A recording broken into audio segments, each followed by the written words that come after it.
अगले दिन सलील, रंजना और नीता घर जाने की तैयारी करने लगे तो राघव और पायल उनके पास आए और उन तीनों को गिफ्ट दिए। और राघव ने एक स्पेशल गिफ्ट नीता को दिया और कहा कि नीता, ये गिफ्ट पर्सनली मेरी तरफ से है। भाई, आखिर मेरी फेवरेट साली है और साली तो आधी घरवाली होती है ना। कुछ हमारा भी पर्सनल हक बनता है साली को सरप्राइज़ गिफ्ट देने का। हंसते हुए राघव ने नीता के हाथ में वो गिफ्ट रख दिया। तब नीता ने एक्साइटेड होकर वो गिफ्ट तुरंत खोलकर देखा तो उसमें एक प्यारा सा आईफोन था। आईफोन देखकर तो नीता खुशी के मारे उछल पड़ी और अपने जीजा राघव से बोली, थैंक यू जीजा जी, आपने बहुत ही प्यारा गिफ्ट दिया है, मुझे बहुत अच्छा लगा। पायल भी खुश थी नीता को खुश देखकर, परंतु रंजना को ये सब अच्छा नहीं लग रहा था। तब पायल ने कहा कि नीता, कांटेक्ट में बने रहना और फ़ोन करती रहना। तब नीता ने कहा, हाँ दीदी, मैं फ़ोन करती रहूँगी। फिर अपने जीजा राघव से बोली कि जीजा जी, आपने मुझे बहुत प्यारा तोहफ़ा दिया है, पर मुझे आपसे एक और तोहफ़ा चाहिए। राघव के कुछ बोलने से पहले ही सलील ने कहा कि नीता, पहले ही जीजा जी ने इतना महंगा गिफ्ट दे दिया है, अब कुछ और लेने की ज़रूरत नहीं है। पर राघव ने कहा, देखो सलील, माना कि तुम मेरे साले हो, पर देखो तुम नीता से कुछ नहीं कह सकते, उसका हक है अपने जीजा जी से फरमाइश करने का। वैसे भी तुम जीजा साली के बीच में मत फंसो। तब सलील ने हंसते हुए कहा, ठीक है भाई, अब नहीं बोलूँगा तुम लोगों के बीच में। तब नीता ने राघव से कहा, चलो जल्दी, अब ना जाने कब मुलाकात हो, इसीलिए जाने से पहले वो गाना सुना दीजिए जो आप अक्सर सुनाते हैं। राघव की आवाज़ अच्छी थी, वह पहले भी कई बार इस गाने को सुना चुका था क्योंकि यह गाना राघव के साथ साथ नीता का भी फेवरेट था। तब राघव ने गाना शुरू किया, मेरे महबूब कयामत होगी। रंजना ये सब देखकर अंदर ही अंदर घुट रही थी, वो जल्द से जल्द वहाँ से जाना चाहती थी। तब सलील रंजना और नीता को लेकर अपने घर चला गया। घर पहुंचकर नीता अपने माता पिता से मिलकर खुश हुई क्योंकि काफ़ी दिनों के बाद नीता अपने घर वापस आई थी। नीता के पापा ने एग्ज़ाम के बारे में पूछा, नीता कैसे हुए तुम्हारे पेपर? नीता बोली, पापा बहुत अच्छे पेपर हुए हैं मेरे, देखना इस बार भी तुम्हारी बेटी अच्छी पोजीशन से पास होगी। कहकर अपने पापा के गले लग गई। नीता की माताजी भी बोली, मेरा तो मन ही नहीं लग रहा था नीता तुम्हारे बिना, अब तुम्हारा चेहरा देखकर मुझे चैन मिला है। उधर रंजना ये सब देखकर बुरी तरह जल रही थी। गुस्से में रंजना ने बोल ही दिया कि हाँ चलो, अच्छा है नीता अपने घर वापस आ गई। वैसे भी जवान लड़की का ज़्यादा दिन किसी के घर रहना ठीक नहीं है, वरना जवानी में अक्सर भूल हो जाया करती है और बैठे बिठाए माथे पर कलंक लग जाता है। ऐसा कहकर रंजना अपने कमरे में चली गई। रंजना के मुंह से ऐसी बातें सुनकर सब चकित रह गए और सोचने लगे कि आखिर रंजना इस तरह से बोलकर क्यों गई। नीता भी भाभी के मुंह से ऐसी बातें सुनकर दंग रह गई थी। रंजना के पीछे और सलील, नीता और उसकी मम्मी भी कमरे में चले गए और सलील ने रंजना से पूछा कि आखिर तुम्हारी इन बातों का मतलब क्या है, तुमने ऐसे क्यों बोला था। वो ज़्यादा पूछने पर रंजना ने जो बताया उसे सुनकर सलील, नीता और उसकी माँ के पैरों के नीचे से ज़मीन खिसक गई। रंजना ने बताया कि उसने राघव जीजा जी की बाहों में नीता को देखा था। राघव और नीता का नाजायज़ संबंध है एक दूसरे के साथ। ये सब सुनकर नीता गुस्से में अपनी भाभी रंजना से बोली कि भाभी, ये आप क्या कह रही हो और आपको कैसे लगा कि मेरा राघव जीजा जी के साथ कुछ गलत संबंध है।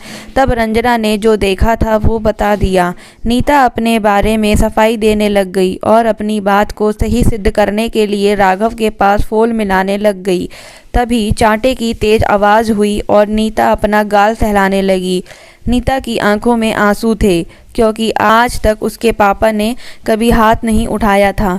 नीता के पापा कमरे के बाहर खड़े खड़े सब बातें सुन रहे थे। रंजना के मुंह से ऐसी बातें सुनकर नीता के पापा को बेहद गुस्सा आ गया, जिसके चलते उन्होंने नीता पर हाथ उठा दिया था।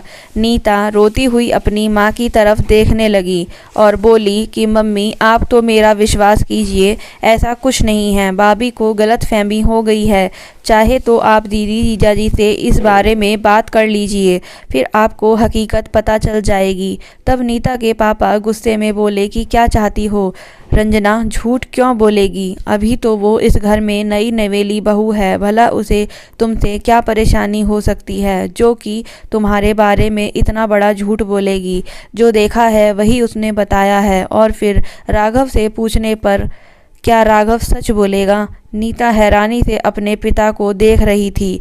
उसने बड़ी मासूमियत के साथ फिर से अपनी मम्मी से कहा कि माँ, मैं झूठ नहीं बोल रही, मेरा और जीजाजी का कोई संबंध नहीं है। आप मेरे कहने से एक बार जीजाजी से बात कर लीजिए।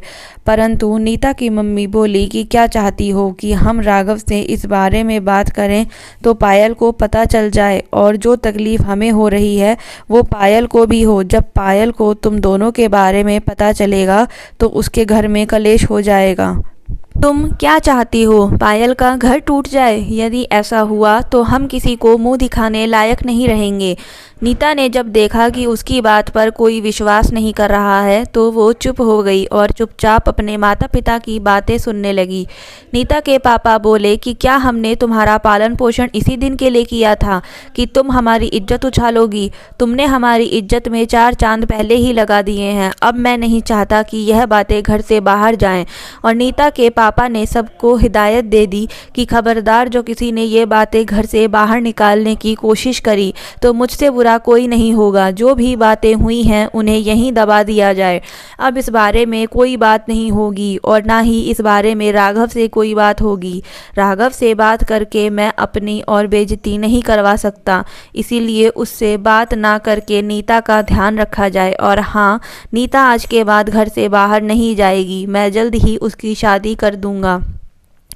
ऐसा कहकर नीता के पापा वहाँ से चले गए। नीता ने बहुत कोशिश करी थी अपनी सच्चाई साबित करने की, पर रंजना ने उसी बात पर अड़े रहने के कारण उसकी माता पिता ने नीता पर विश्वास नहीं किया।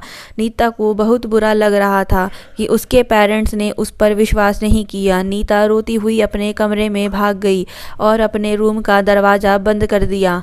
इधर सलील बहुत देर से सब बातें सुन रहा था, परंतु घर के वातावरण को देखते हुए कुछ नहीं बोला। वो सोच रहा था कि मैं किसकी बात पर यकीन करूं और किसकी बात पर नहीं, क्योंकि रंजना अभी नई नई है और ऐसा तो है नहीं कि रंजना और नीता को काफ़ी समय से एक साथ रह रही हों और फिर भला ननद भाभी वाली कोई अनबन हो जिसके चलते रंजना झूठ बोले। पर अपनी बहन नीता के ऊपर भी उसे यकीन था कि नीता ऐसा कोई गलत काम नहीं करेगी जिससे उसकी और उसके घर वालों की बेइज्जती हो।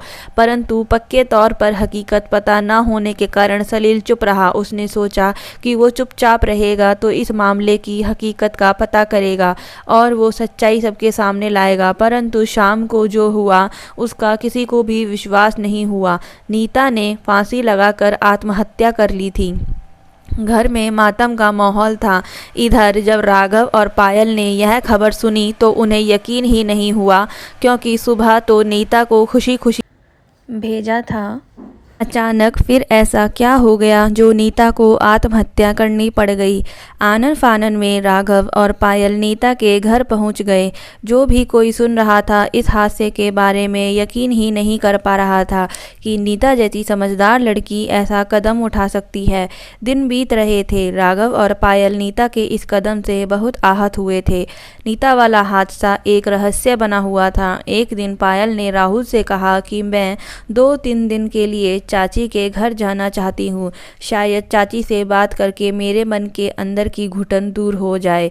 तब राघव पायल को चाची के घर छोड़ आया और पायल ने महसूस किया था कि अब की बार चाचा चाची ने राघव के साथ बेमन से बातें करी हैं। परंतु दूसरे ही पल उसने ये विचार झटक दिया कि हो सकता है उनका मन अभी उदास है, इस कारण शायद अभी ठीक से बात नहीं कर पा रहे। पायल नीता के कमरे में आ गई थी और नीता की यादों में खो गई। अचानक चाची की आवाज़ से पायल नीता की यादों के घेरे से बाहर आई। चाची ने फिर से आवाज़ लगाई, पायल कमरे में से सर दर्द की दवाई ले आना।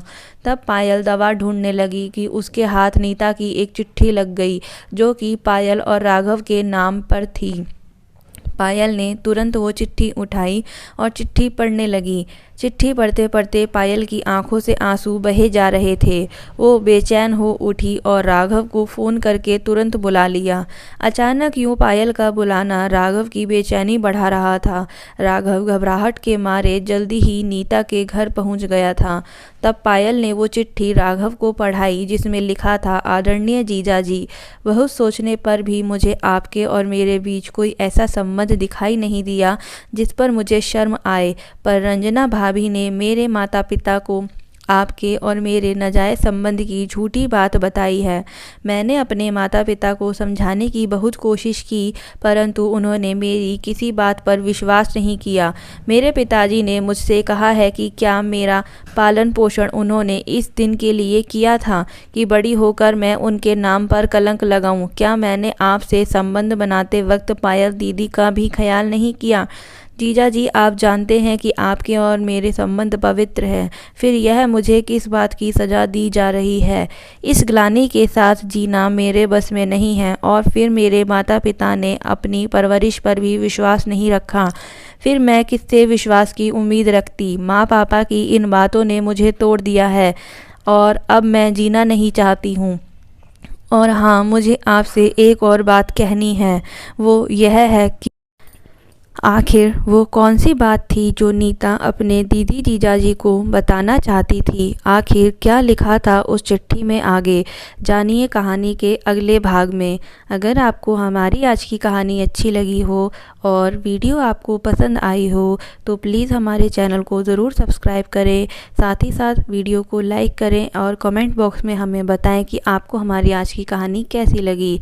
हमारे चैनल को सब्सक्राइब करना ना भूलें ताकि हमारी आने वाली रोमांचक कहानियाँ सबसे पहले आप तक पहुँचें। Thank you.